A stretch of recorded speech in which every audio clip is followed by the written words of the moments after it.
This is the fourth time I will be decorating a cake for the richest woman in Africa. So today I have decided to take you on how I'm going to be decorating this particular one for her birthday. Now we're going to be working with a variety of flavors, as you're seeing: the red velvet cake, the marble cake, chocolate cake, and of course so many amazing fillings. Now the good thing about this class is it's going to be teaching you how to explore using different cake fillings for your cake flavors. You're going to be learning how to blend in flavors with your cakes so that you can also learn and unlearn and also widen your horizon and expand your creativity when next you're decorating a cake for your client. Okay, so these are the range of flavors I'm going to be using. I have a mix of the smooth fillings and the crunchy fillings. I typically like mixing both so that you can have the best of both worlds. Now you're going to watch this video and see me layer each layer of this cake with different fillings so that, yes, like I said earlier, you're going to be learning something very spectacular. And don't forget, my name is FimiesDessertsville and I am the creative director behind the brand called FimiesDessertsville. Today, let's create magic together. But don't forget to hit that subscribe button if you already haven't done that, and turn on your notification, and of course, drop your feedbacks, your reviews, and your comments, which are very important, so that I can attend to them as fast as I can. So let's go.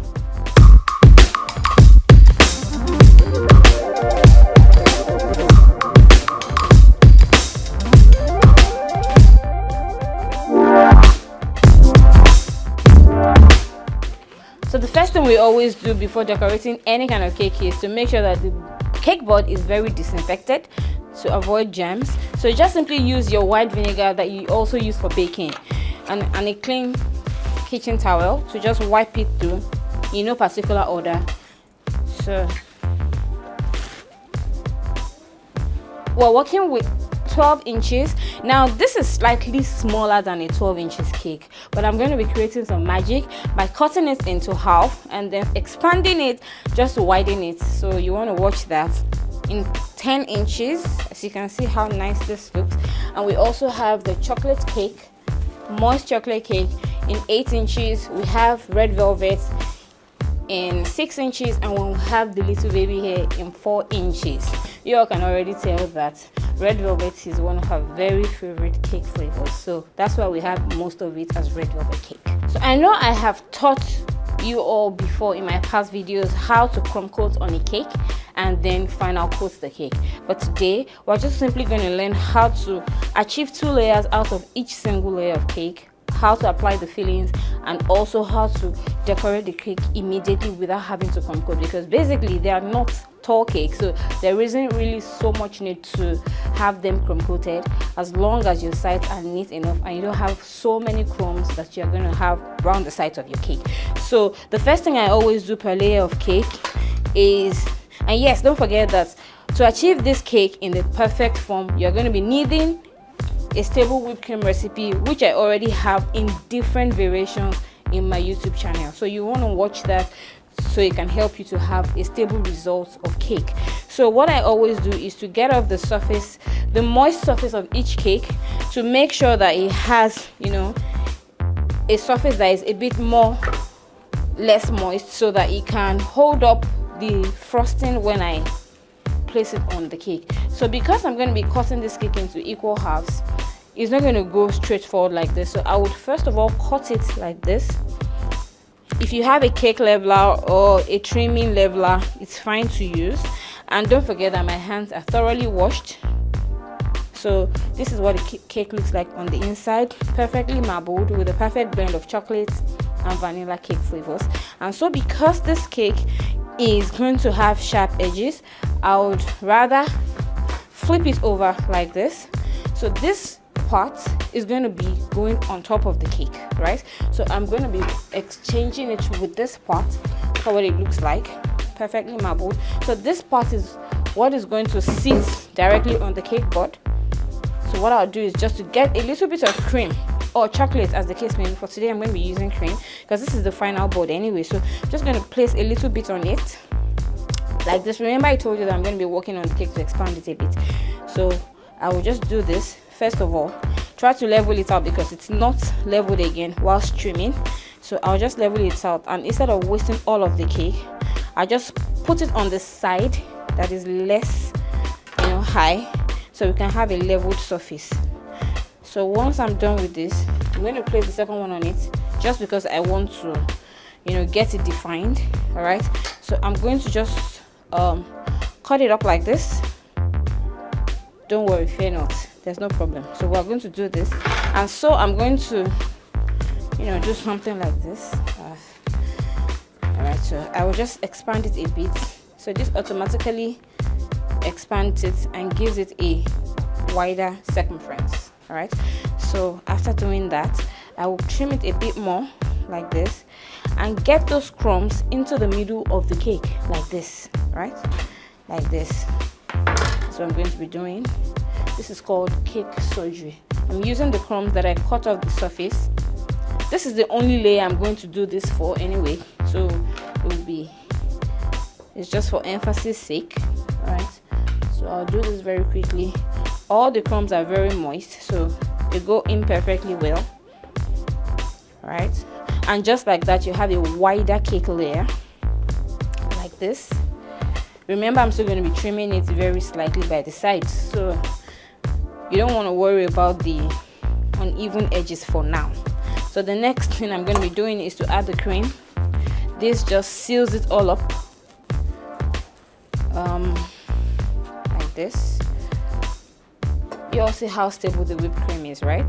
This is a stable whipped cream, not running, not falling off this palette knife in any way. Look at it. I have to do this before it can come out. Give it an elevated rise here a bit, okay, and then have it slightly indented so that the cream doesn't run like this, something like this, nothing too serious. And so this is the strawberry filling here. All right, so I'm just going to take a bit of it and we're good to go. Spread this just very lightly and then go on to add some interesting twist with the strawberry chocolate. All right, so I'm going to be using all of that. Okay, so just get it together in one piece like this. You can get some more cream to just sandwich it all together like this, just so that everything is well blended in. So this is for the first layer, right? So I just do something like this to make sure it's all combined and just place it here. And it's getting some bits off the crumbs on the table as well. So again, I will just be getting some of the crumbs and putting here. So this is what it looks like. This is already automatically like a 13 inches cake, and so I just get my serrated knife and just run it around the sides.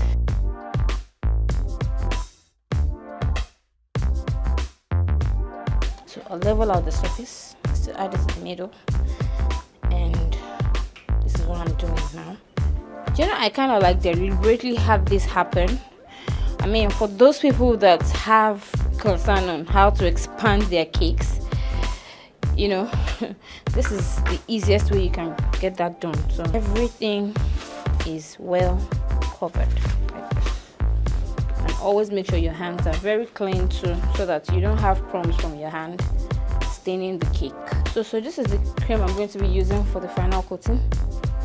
All right, so you just simply take a dollop of it like this, start from the center, spread it on it, but make sure that you don't press on it so much. Remember that this is just only one coating, and you don't want a situation whereby the crumbs that are not already perfectly settled in, you know, interact with the cream and then leave like a messy or a tacky result.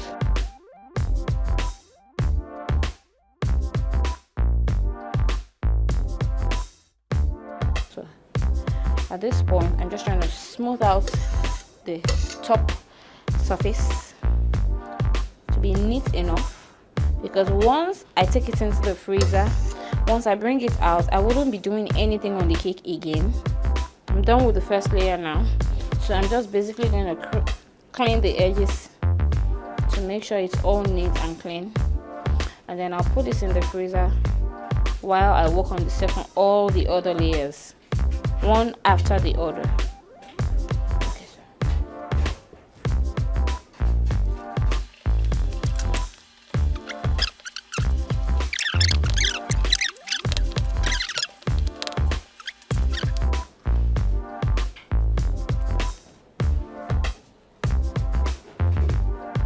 This is actually my salted caramel, like toffee salted caramel sauce. See how it is? See, just like a toffee, like butterscotch. So I'm going to put all of that, just like I did the first time. Spread this out so that when they cut through the cake, you can see the rich feeling hiding inside. Adding some of the crushed dark chocolate, just a bit of that, giving you some chocolate and caramel vibe, exactly as it should be. So just add a bit of cream on top of it like this, so that it can blend in the cream and so that it can fasten properly to the layer coming on top of it. That's basically the reason why I seal it all up all the time like this.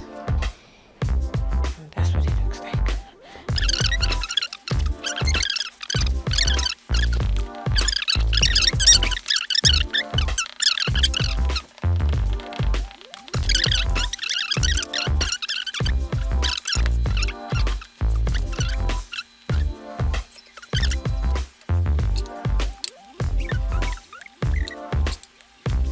So I'm done with the second layer now, and I'm taking it into the freezer so that I can work on the other layers. Layer now, right? So again, I'm taking this out.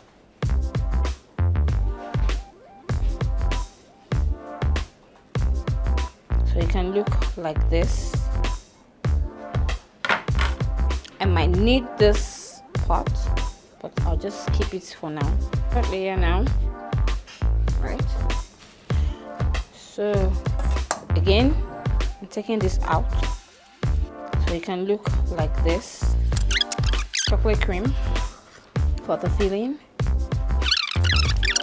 Okay, so again, very quickly, giving it a center point indentation. This one I'm going to be working with this is store-bought, right? So you don't have to use this, but I'm using this Maltesers chocolate spread. If you don't have access to this, any other chocolate variant is fine. Milk chocolate, dark chocolate, chocolate ganache, they're all perfect blends with a typical chocolate cake. Even caramel, like I said earlier. But today I'm using chocolate for chocolate. And then I'll add a bit of some crushed maltesers inside it again for some extra crunch to the already. So I'll just basically blend it in briefly.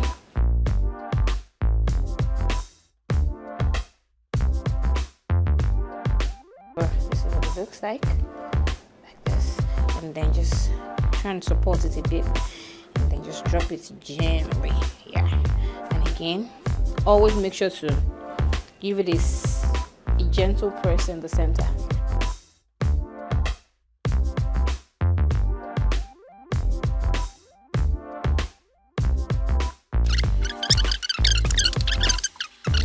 So now I'm done with the third layer, and it's going off to the freezer. So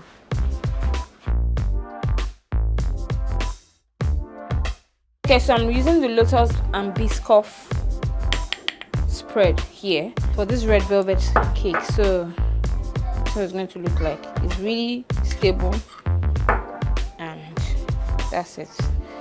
So, and again, I would add some sweetened coconut flakes to it.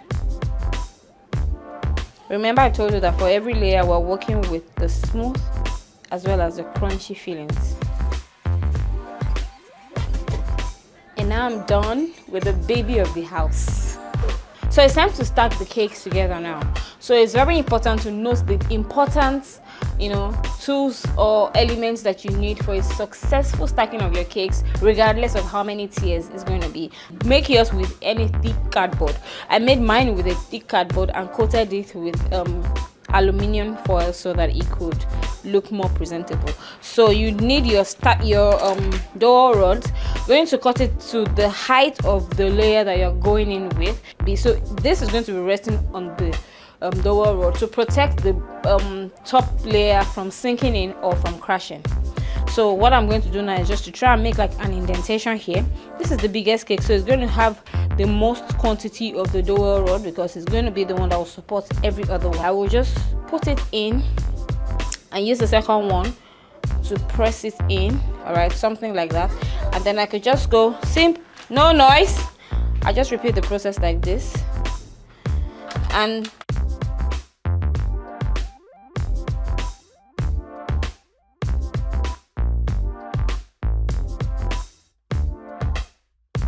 okay, so I just place this at the center point and just show you a bit of what I'm talking about. Like, see, look at the stacking test here. You make sure that it is resting firmly, and make sure that your stacking board is as flat as possible so that it doesn't give your cake a bulge and affect the layers. Add a bit of cream so that there will be a perfect sandwich of this to this. All right, so what I'm going to do, right, then it goes like this.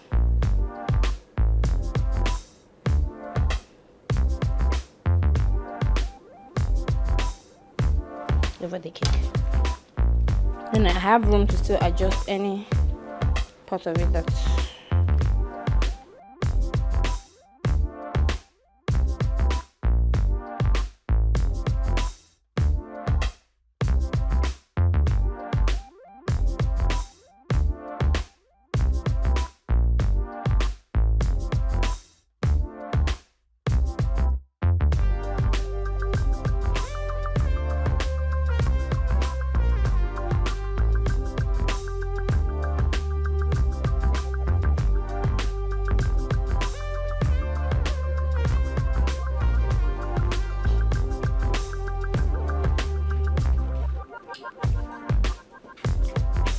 is coming together nicely, Abby.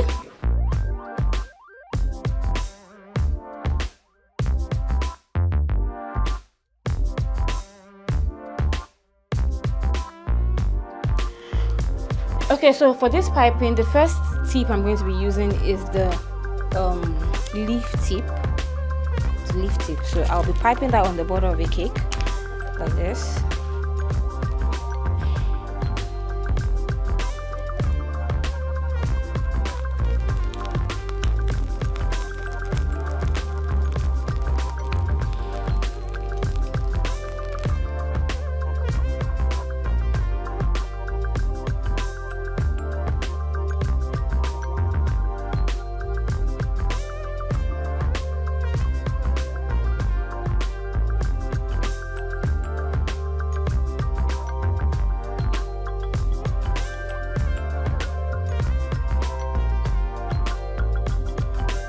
And just like that, we just ended up decorating together the cake for the richest woman in Africa.